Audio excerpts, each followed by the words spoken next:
Monsieur Dabo, veuillez vous présenter. Bonjour Madame Awa. Je vous remercie de m'avoir invité à Koulandian TV. Moi, mon nom c'est Boubacar Dabo.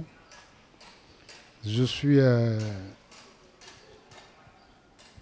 du département de Sédhiou, dans l'arrondissement de Djendé, dans la commune de Koussi.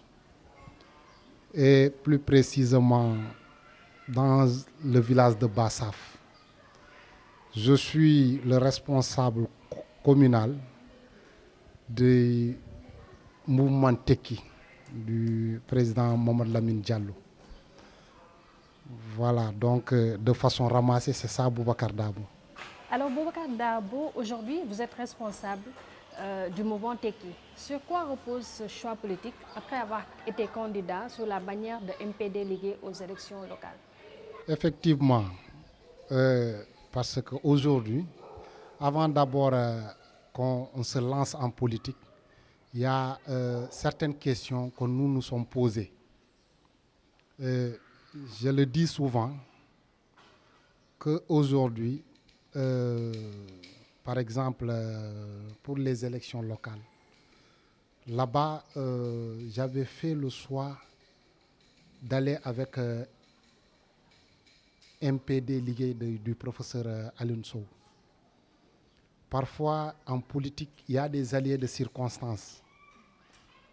Voilà, donc je voyais en ce moment que vraiment, c'était l'unique solution à notre mouvement parce qu'on avait déjà un mouvement qui est là. La politique, c'est la base. On a déjà la base, mais on n'avait pas d'identité politique. À un moment donné, on voulait se lancer avec le mouvement Teki, mais on peinait à trouver notre interlocuteur direct avec ce parti. Donc, à un moment donné, après concertation avec la base, on s'est retrouvé avec le professeur Alioune Sow. D'ailleurs, parfois en politique, il y a beaucoup de non-dits. Et raison pour laquelle nous, on a décidé que nous remportions, que nous perdions les élections, on va quitter MPD Ligue une bonne fois pour toutes. Parce que aujourd'hui, pourquoi le choix du mouvement Teki? Il y a quelques idéaux que le mouvement Teki a mis en avant. Mais il y a aussi quelque part aujourd'hui, si tu es quelqu'un, un politicien averti, tu as des questions dont tu ne trouves les réponses qu'avec le mouvement Teki. Donc le choix de Teki, c'est comme ça que c'est venu. Surtout, par exemple, leur mot d'ordre, l'émergence citoyenne, c'est important. Et aujourd'hui, depuis 2007, ils étaient en train de le dire. Mais aujourd'hui, ce faisant, on est en train de le vivre aujourd'hui au Sénégal. C'est surtout ça, raison pour laquelle on a choisi le mouvement Teki. Mais depuis votre adhésion au mouvement Teki, ils sont nombreux à fustiger votre instabilité politique. Votre parcours politique, malgré votre jeunesse, est marqué par un passage à de nombreux partis politiques. Qu'est-ce qui explique cela? Effectivement, ça ne peut pas, les détracteurs ne manqueront pas. Parce que moi, au fait, j'étais dans le PDS. J'étais avec Moustapha Momba Girassi. À l'époque, à Kédougou, on était dans l'USUTL. Après USUTL, j'ai intégré le mouvement des enseignants libéraux. Mais en 2012, ce faisant, aujourd'hui, beaucoup de gens sont là, ils étaient tous avec moi au PDS. Voilà, donc après ça, à un moment donné, après mon recul, j'ai créé mon propre mouvement. La base est déjà là, comme je vous l'ai dit. Donc aujourd'hui, on ne peut pas dire qu'on n'a pas de jaloux ou bien on n'a pas de gens qui vont tirer sur moi. Je vais encaisser. Mais moi, l'essentiel pour moi, c'est de ne pas perdre la base. Et cette base est déjà là. Aujourd'hui, nous, on a intégré le mouvement Teki. De notre intégration à aujourd'hui, ça ne fait pas 3 mois. Mais il y a eu plus de 1500, voire 2000 adhésions. Pour vous dire que la base est déjà là. Maintenant, Et dans ça, nous, on se cherchait. Peut-être aujourd'hui, en intégrant Aline Sow, je croyais que lui, il peut au moins répondre à nos questions que nous, on se pose. Mais tel n'est pas le cas. Et aujourd'hui, on avait essayé à un moment donné avec Déthié même. Mais moi, comme je vous l'avais dit dans mes propos, je me retrouve à travers les idéaux du mouvement Tekki. Et aussi, ce qui a retardé mon intégration dans ce parti, j'ai un ami et un frère que je salue de passage, Kémo Sissé, qui est le responsable régional du mouvement dans la région de Sédhiou, le coordinateur régional. Lui, il n'est pas là. Il est en Europe. Donc, je sais que s'il était là, j'allais même partir avec le mouvement Tekki lors des élections locales. Et par mon ultime conviction, si je partais avec Tekki, à l'heure là, ça allait trouver que la mairie de Kousi, je suis le maire. Parce que les résultats des locales, celui qui a remporté, il a remporté avec Gumsabop, qui, Bougan, était en aval et en amont, l'a soutenu. Il y a aussi le maire sortant. Donc le maire qui a remporté, il a eu 27%. Le maire sortant, 26%. Nous, notre mouvement, on a eu 25%. Vous voyez ce qui nous différencie. Voilà, donc dans ce cas de figure, comme je le disais, et les résultats des élections législatives, vous avez vu. Donc il n'y a même pas photo entre nous. Entre lui et nous, au mois de janvier, il n'y avait même pas 100 voix d'écart entre lui et nous. Et ces élections, il y a plus de 400 voix qui nous séparent entre lui et nous. Donc il n'y a pas photo. Mais à un moment donné, nous, on ne sollicite rien. Mais ce qu'on demande, c'est le soutien moral, l'assistance. Et au niveau local, au moment où les responsables ont besoin de toi, que les gens te voient. Mais c'était une promesse qui n'a jamais été respectée. Et c'est ce qui m'a fait mal, d'ailleurs. Parce que moi, je veux, tout ce qu'on se dit, ça doit être respecté. Mais maintenant, si je suis avec vous, moi, je respecte mes engagements et je suis là avec une rigueur extraordinaire. Et en retour, tu essaies de m'utiliser, ça, je ne vais pas l'accepter. Est-ce à dire qu'avec le mouvement Tekki, vous avez trouvé votre idéal de parti politique? Oui, j'ai trouvé mon idéal de parti politique. Et moi, je viens tout juste d'intégrer le mouvement Tekki. Mais à Tekki, ils m'ont montré que même des gens qui ont fait plus de 10 ans, 12 ans, et celui qui vient juste d'arriver, vous êtes au même pied d'égalité. C'est la particularité du mouvement Tekki. Il n'y a pas d'étrangers là-bas. Et c'est une famille. Donc c'est plus que la politique. Moi, aujourd'hui, connaissant mon leader, son parcours professionnel, que ce soit son parcours politique, donc aujourd'hui, moi, je n'ai rien à envier aux autres leaders. Donc, de façon ramassée, aujourd'hui, moi, ce que je cherchais à un moment donné, peut-être j'étais en train de tâter, mais aujourd'hui, j'ai retrouvé vraiment ma famille politique. Et vous pensez y être pour longtemps, pour toujours? Non, peut-être seul Dieu sait ce qui adviendra demain. Mais je serai là, je serai avec le Tekki éternellement, Inch'Allah. Alors, votre leader politique, Mamadou Lamine Diallo, a été souvent cité comme faisant partie des meilleurs députés de la 13e législature. Pour ces dernières élections, il a été reconduit avec la coalition Yewwi Wallu. Alors, quelles sont vos attentes pour cette 14e législature? Voilà, donc mes attentes par rapport à cette 14e législature, d'abord c'est la configuration qui n'est pas la même chose. Parce que lors de la 13e législature, Macky avait remporté les élections avec 125 députés. Et au finish, il s'est retrouvé avec 145. Donc il a eu à prendre des députés de l'opposition qui sont venus rejoindre la majorité présidentielle. Mais aujourd'hui, il n'a même pas 100 députés. Benno Bokk Yakaar réuni, il se retrouve avec 82 députés. Ils ont eu à amener Pape Diop dans leur bateau, qui est 83. Maintenant, que chacun n'a qu'à prendre sa responsabilité. On a vu lors des élections locales que des gens qui ont gagné sous la bannière de Yewwi ou bien quelconque parti d'opposition ont rejoint Macky Sall. Mais aujourd'hui, il a vu que le résultat qu'il a eu lors des législatives. Donc, tous ces gens qui vont tenter de rejoindre l'autre camp, ils vont partir pour eux seuls. Mais ils ne peuvent pas amener la base avec eux.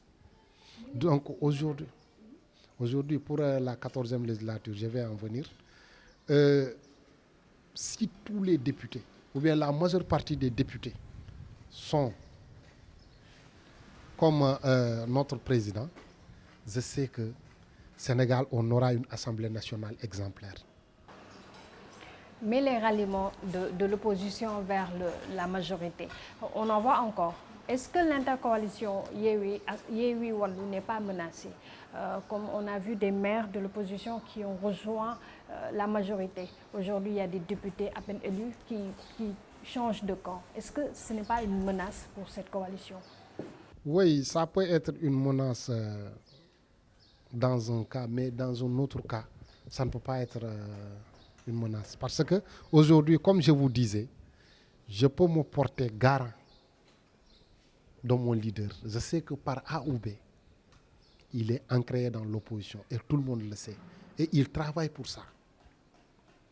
Donc aujourd'hui, si les idéaux, je sais que, connaissant mon leader, connaissant aujourd'hui le président Mamadou Lamine Diallo, le don de soi, lui, il ne le chante pas.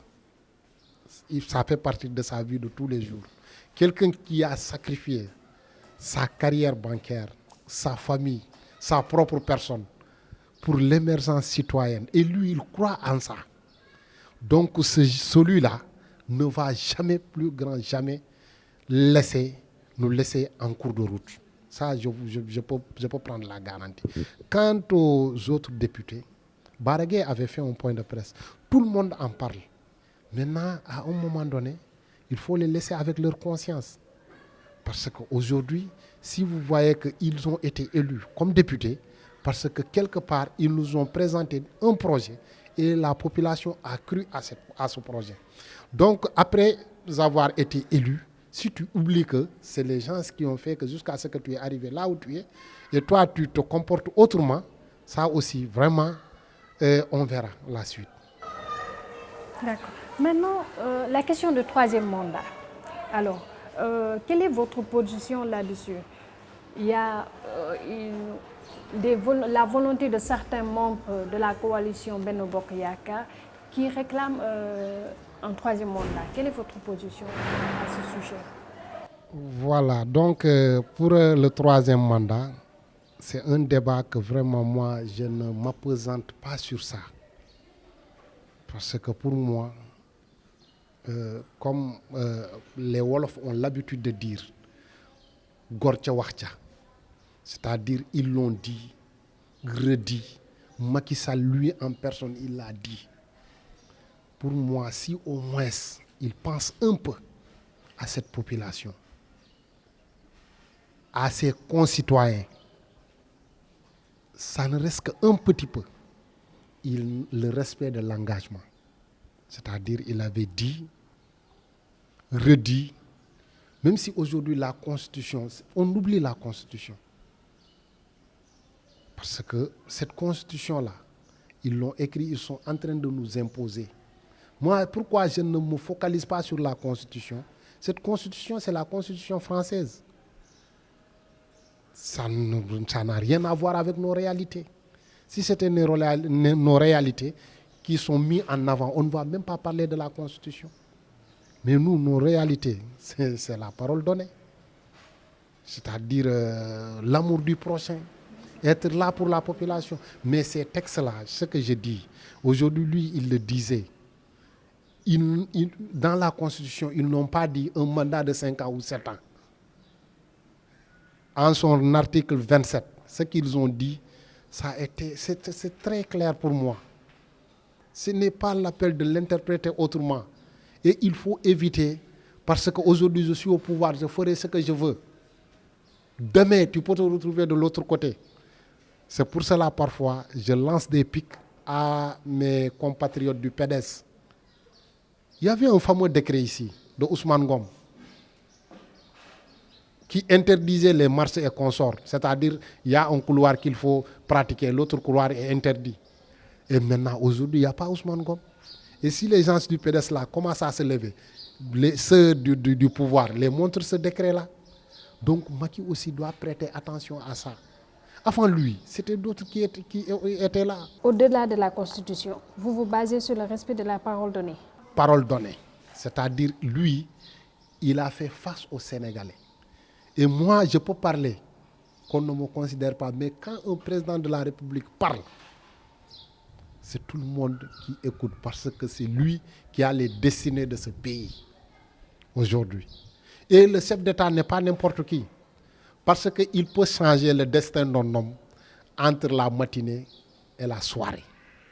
C'est lui qui a ce pouvoir. Donc aujourd'hui, tu ne peux pas dire aux gens que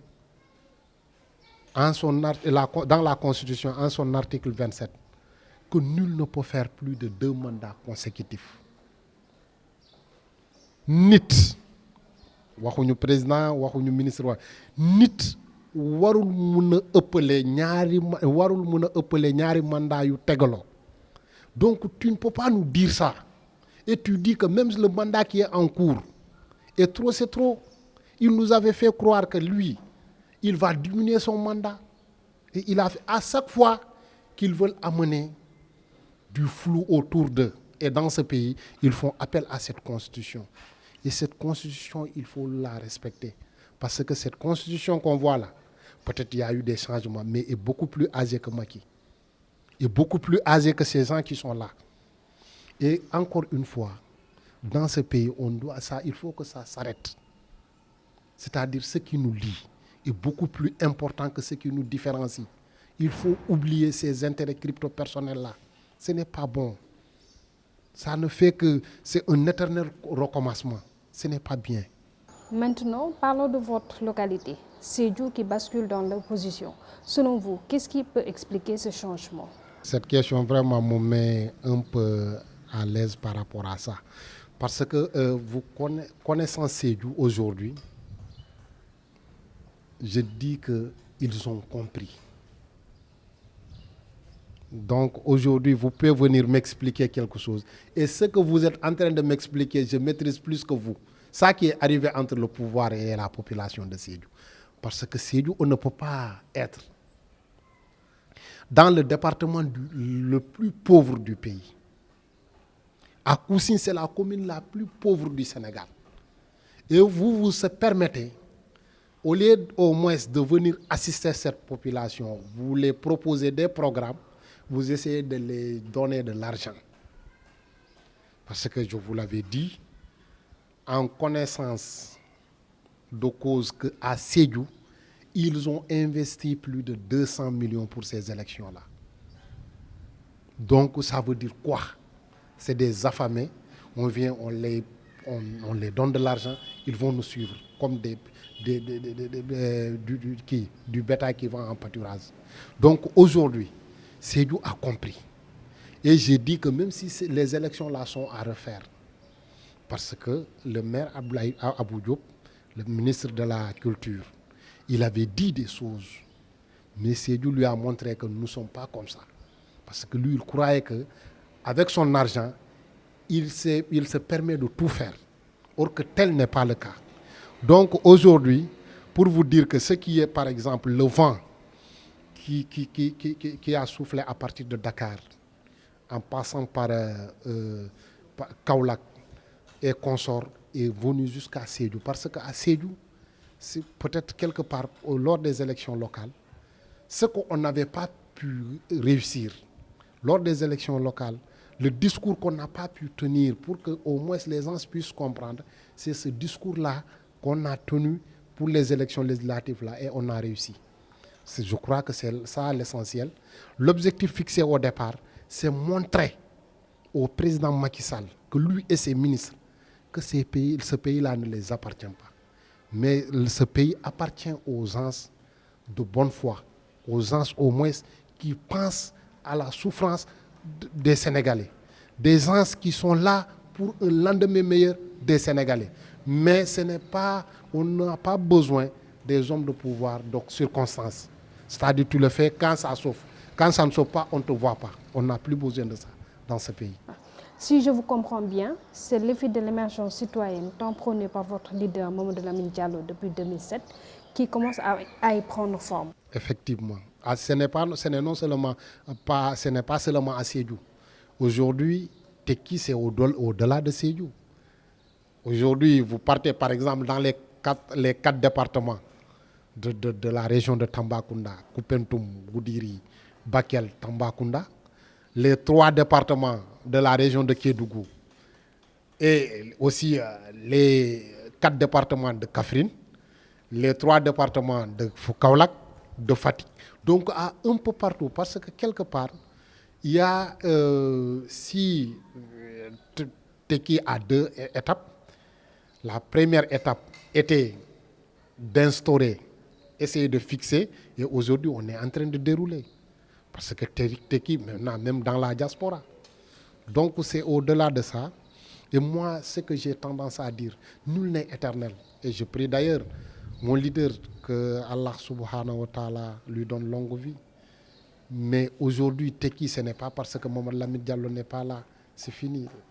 Il a réussi sa mission. Donc c'est à nous de relever le défi. Et on est en train de le faire. Et je sais que par mon ultime conviction qu'on va réussir. Parlons de la situation socio-économique dans votre localité. Comment décririez-vous Koussi? Koussi, si j'ai un exemple à donner, c'est un mendiant assis sur un mine d'or. Donc nous, on a des terres irrigables et cultivables. Donc on a plus de 30 000 hectares cultivables. Mais on n'a pas d'investisseurs. Ils sont venus, ils nous ont amené le fameux Prodac. Je ne suis pas là pour faire le procès du Prodac. Mais Prodac, c'est-à-dire, ils ont baptisé l'enfant avant même que sa maman soit enceinte. C'est ça le problème du Prodac. Qu'est-ce que je veux dire par là? Prodac est venu, ils se sont installés et ça s'arrête là. Il n'y a pas d'activité, il n'y a rien. Et Prodac, ils nous ont même privés de nos terres. Plus de 10 000 hectares qu'ils occupent. Et on ne sait pas, Prodac a fait plus de 5 ans. Il n'y a rien, il n'y a rien. Et Prodac, c'est plus de 40 à 70 milliards investis là-dedans. Ce sont les projets aussi que vous voyez ici. Donc des projets avec le gouvernement qui est là d'ailleurs. Des projets de 5 milliards, ils amènent des factures de 10 milliards et on ne voit pas l'impact du projet. Et chaque projet, que ce soit dans l'agriculture, dans les mines, dans les infrastructures et consorts, il y a des cahiers de charges qu'on doit avoir. Et aujourd'hui, quand vous dites ça, Koussi a plus de 10, voire 15 000 habitants. À Koussi, nous, on n'a pas un hôpital digne de son nom. Le poste de santé qui existe à Koussi, quand on te prescrit une ordonnance, c'est à Sédhiou que tu vas te procurer les médicaments. Donc nous, à Koussi, c'est ça notre problème. À Koussi, on a 29 villages, mais il y a 7 à 8 villages qui, à partir du mois de mars, n'ont pas d'eau à boire. On a Koussi, parmi aussi les 29 villages de la commune, il n'y a que 3 villages électrifiés. C'est ça Koussi. Il y a plus de 15 écoles dans la commune. Il n'y a que 3 écoles qui sont clôturées. Donc c'est ça Koussi. Et l'emploi n'existe pas. L'emploi des jeunes. Donc on dit que nous, notre combat tourne autour de quelques points essentiels. C'est avoir l'eau, avoir l'électricité, trouver de l'emploi pour les jeunes, avoir un hôpital digne de son nom et avoir des pistes de production rurale. Ces 5 points sont notre objectif fixé. Et on le retrouve dans l'émergence citoyenne. Justement, est-ce qu'il y a des initiatives citoyennes venant de fils de Koussi pour faire émerger la localité? Effectivement, aujourd'hui, comme j'ai tendance à le dire, à Koussi, par exemple, j'ai choisi quelques villages, comme par exemple à Babira, eux qui n'ont pas d'eau. Essayer de les trouver en forage et un jardin pour le maraîchage, pour les femmes. Donc aujourd'hui, le forage va régler deux problèmes. Va régler non seulement de l'emploi pour les femmes et les jeunes, mais aussi leur problème d'eau sera réglé. Je veux aussi faire la même chose à Bassaf et la même chose à Sankouya pour un avant-première. Ça, c'est avec les partenaires. J'ai des partenaires qui sont déjà prêts à financer là-dedans. Mais il y a aussi d'autres projets qui sont en cours dans l'élevage et dans la transformation des fruits laitiers locaux et ensuite dans la savonnerie. Donc ce sont quelques activités qu'on s'est focalisées et on veut vraiment commencer. Par rapport au maraîchage, on veut débuter avec ça au plus tard au mois d'octobre et novembre. Parce que le terrain est déjà trouvé. Par exemple, à Bassaf, je suis propriétaire terrien. Donc j'ai donné 5 hectares aux femmes. Et aussi à Sankouya, c'est mon père Landabo qui est le chef du village. Il nous a donné 3 hectares pour les femmes de Sankouya. Et de l'autre côté, à Babira, le chef du village, parce que je l'ai proposé le projet. Donc, par décision collective avec les villageois, ils m'ont donné 2 hectares pour les femmes de Babira. Voilà, donc par rapport à la transformation des fruits locaux, nous, là-bas, on ne paye rien. Donc, tout ce que vous voyez ici, on l'enlève de là-bas.